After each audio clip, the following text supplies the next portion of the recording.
आइए बच्चों, आज हम लोग क्लास 11 के मैथ सब्जेक्ट को पढ़ने वाले हैं। पहला चैप्टर है सेट। बुक फॉलो करेंगे हम लोग RS अग्रवाल सर की। ठीक है, तो सबसे पहले सेट क्या है। सेट का डेफिनेशन देखिए, a well well defined collection, a well defined collection of object is called a set। ठीक है ना। अब समझिए कि वेल डिफाइंड क्या है। ठीक है, यहाँ पे ये वेल डिफाइंड क्या लिखा गया है और वेल डिफाइंड कलेक्शन क्या लिखा गया है और ऑब्जेक्ट क्या लिखा गया। तो मैथ के हम लोग मैथ के पूरे बुक में, मैथ के पूरे ये में, ठीक है, मैथ के पूरे एरिया में, इस सब्जेक्ट में हम लोग क्या करेंगे, यूनिवर्स में जितने भी बायोटिक, एबायोटिक मतलब लिविंग या नॉन लिविंग थिंग्स हैं, उनको हम लोग ऑब्जेक्ट कंसीडर करेंगे, चाहे वो कितने भी बड़े हो या कितने भी माइन्यूट है। इतना समझ में आया। वेल डिफाइंड कलेक्शन क्या होता है। वेल डिफाइंड कलेक्शन होता है कि एक कलेक्शन ऑफ ऑब्जेक्ट, ठीक है, मतलब ये एक कलेक्शन ऑफ ऑब्जेक्ट है। ठीक है, collection of object, collection TION, collection of object can be called well defined if, ठीक है, तब कहा जा सकता है जब हम लोग क्लियरली कर सकें। ठीक है, when we can clearly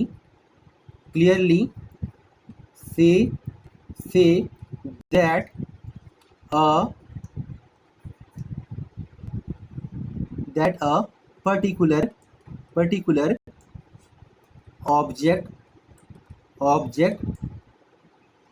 object belongs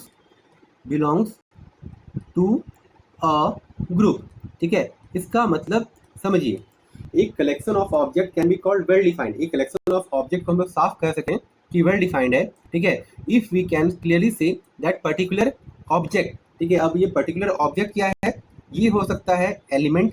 ठीक है, ध्यान समझिएगा, ये इसे हम लोग मैथ में अभी जो हम लोग चैप्टर पढ़ेंगे सेट में, ठीक है, इस पर्टिकुलर ऑब्जेक्ट को हम लोग क्या क्या कहेंगे। ठीक है, या तो एलिमेंट कहेंगे, ठीक है, या तो मेंबर कहेंगे। ठीक है, या तो एलिमेंट कहेंगे या तो मेंबर कहेंगे। ठीक है, और ये क्या होने चाहिए, या तो फिर पॉइंट भी बोल सकते हैं, पॉइंट, लेकिन आमतौर पे हम लोग क्या यूज़ करेंगे, एलिमेंट और मेंबर। तो ये जो एलिमेंट और मेंबर है, ये समझिए कि आप ये कहें कि वॉवेल इन अ इंग्लिश अल्फ़ाबेट। ठीक है, तो इंग्लिश अल्फ़ाबेट में वॉवेल कौन कौन से हैं, A E E I O U। ठीक है, ध्यान समझिएगा। तो ये अगर हम कहें कि वॉवेल इन इंग्लिश अल्फ़ाबेट, तो ये 5 के अलावा क्या कोई और हो सकता है। तो हम क्लियरली कर सकते हैं कि जो पर्टिकुलर ऑब्जेक्ट है या पर्टिकुलर एलिमेंट है या पर्टिकुलर मेंबर है, ठीक है, वो इस ग्रुप का पार्ट है कि नहीं। ठीक है, हम क्लियरली कर सकते हैं। ठीक है, तो ये क्या हो जाएगा, ये हो जाएगा हमारा, क्या बोलिए, well defined collection of object, और इसे हम नाम दे सकते हैं सेट। अब समझिए और एक बात को, ठीक है, कि अगर आपको ये कहा जाए कि यह रिच पर्सन ये कहा जाए, ठीक है, क्या ये एक पर्टिकुलर ये है, या फिर एक कहा जाए कि गुड राइटर। ठीक है, गुड राइटर, तो क्या इसका कोई पैरामीटर है या कोई रूल है कि आप कह पाओ कि कौन रिच पर्सन है या एक अच्छे राइटर कौन है। ठीक है, गुड राइटर्स की लिस्ट में एक कलेक्शन बनाना चाहो, क्या बना सकते हो। लेकिन हाँ, अगर आप ये कहो रिवर्स इन इंडिया, ठीक है, कि हमारे इंडिया में, ठीक है, हमारे इंडिया में, ठीक है, ये जो ऑब्जेक्ट का सेट है, ठीक है, उसमें रिवर्स कितनी है, तो हम साफ बता सकते हैं हाँ ये रिवर है, तो ये हमारा सेट है, तो एक कलेक्शन ऑफ ऑब्जेक्ट है। लेकिन क्या आप बता सकते हो रिच पर्सन कौन है, इसका कोई ये है, किसको आप रिच बोलो किसको नहीं। ठीक है, गुड राइटर, अगर आप कहना चाहो किसी को कि गुड राइटर या ब्यूटीफुल गर्ल, आप किसको बता दो, किसी को ब्यूटीफुल लगेगी, किसी को ब्यूटीफुल नहीं लगेगी, या फिर या हैंडसम मैन। ठीक है, तो किसी को कोई हैंडसम मैन लग सकता है या नहीं लग सकता। ठीक है, तो वो डिपेंड करता है। अब जैसे आप बोलोगे, ठीक है, कि odd number less than 10, odd number less than 10, तो कौन कौन सा होगा, तो वो होगा 1, फिर होगा 3, फिर होगा 5, फिर होगा 7, फिर होगा 9, ठीक है, 1 3 5 7 9। तो हम कह रहे हैं कि ऑड नंबर लेस देन 10, तो ये कौन कौन से 1 3 5 7 9। तो हम क्लियरली कह पा रहे हैं कि ये क्या है, ये जो है एलिमेंट्स हैं या तो मेंबर हैं और ये वेल डिफाइंड है। Therefore it is the collection of object member element, और इसे हम कह सकते हैं एक सेट। तो क्या आपको समझ में आया कि आप सेट किसे कह सकते हैं?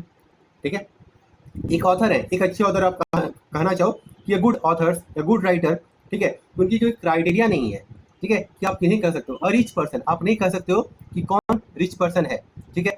आप कहना चाहो कि वॉवेल इन इंग्लिश अल्फाबेट, तो ये आप साफ कर दोगे हाँ ये 5 है, और इन्हें हम स्ट्रिक्टली बोल सकते हैं कि ये हैं, ठीक है, कि ये अल्फाबेट है, ये अल्फाबेट है, ये अल्फाबेट है, ये अल्फाबेट है, और ये। अब आप समझो कि मेंबर्स क्या होते हैं और एलिमेंट क्या होते हैं, ठीक है। और हम कब कह सकते हैं, मान लो जैसे हमारे पास ये है सेट ऑफ इंग्लिश अल्फाबेट, इसमें है ए ई आई ओ और यू, ठीक है। अब हम कहना चाहें कि इसके जो एलिमेंट हैं, इसके इस सेट को नाम दिया जाए, ठीक है, भी नाम देते हैं। और अब हम कहना चाहें कि जो एलिमेंट हैं वो इसमें बिलोंग्स करते हैं, इस सेट भी में बिलोंग्स करते हैं, ठीक है। हम जो सेट का नाम देंगे वो कैपिटल लेटर से देंगे, ठीक है। इतना समझ में आ गया, रूल समझ में आ गए। अच्छा एक बात और समझना, ये जो तरीका आपको लिखा जा रहा है प्रेजेंटेशन करने का, ठीक है, ये बहुत ही इंपॉर्टेंट है। आपको पता होना चाहिए कि आप कैसे कैसे लिखोगे, ठीक है। आमतौर पर आप क्या करते हो, मैथ में लिखना जरूरी नहीं होता, किसी और लिखना है वो जरूरी नहीं होता है, आपको न्यूमेरिकली सॉल्व करना पड़ता है। लेकिन जो ये रिलेशन सेट मतलब सेट रिलेशन और फंक्शन चैप्टर है, इसमें प्रेजेंटेशन भी बहुत जरूरी है कि आप उसे कैसे प्रेजेंट करते हो, कैसे सिंबल यूज करते हो, कैसे दिखाते हो, ठीक है। तो अब देखो जैसे हमारा ये एक सेट है, सॉरी एक एलिमेंट है ए, तो हम कहना चाहते हैं कि ए बिलोंग्स टू सेट ए, ठीक है। ये ए जो है ये सेट ए को बिलोंग्स करता है, सॉरी सेट बी को बिलोंग्स करता है, इस सेट वॉवेल बी को बिलोंग करता है। तो आप इसे कैसे लिख सकते हो, या फिर और एक तरीका है इसको स्टेटमेंट मतलब एक सेंटेंस पे कैसे कैसे बोल सकते हो वो देखिए। A is a member member member of set V, ठीक है। या फिर A is a element of set V, ये इनको लिखने का तरीका हो गया, ठीक है। सेट वी है ना, ये फुल स्टॉप। अब हम इसे प्रेजेंटेशन मैथमेटिकली कैसे प्रेजेंट करेंगे, तो इसे लिखेंगे ए बिलोंग्स टू सेट वी, ठीक है, ये हमारा तरीका है। अब हम कहना चाहते हैं A does not belongs to set V, या A is not a member of set V, या A is not a element of set V, ठीक है। तो हम क्या करेंगे, तो हम इसे सिंपली लिखेंगे, ठीक है, हम इसे सिंपली लिखेंगे ऐसे, यहाँ पे लिखेंगे ए डज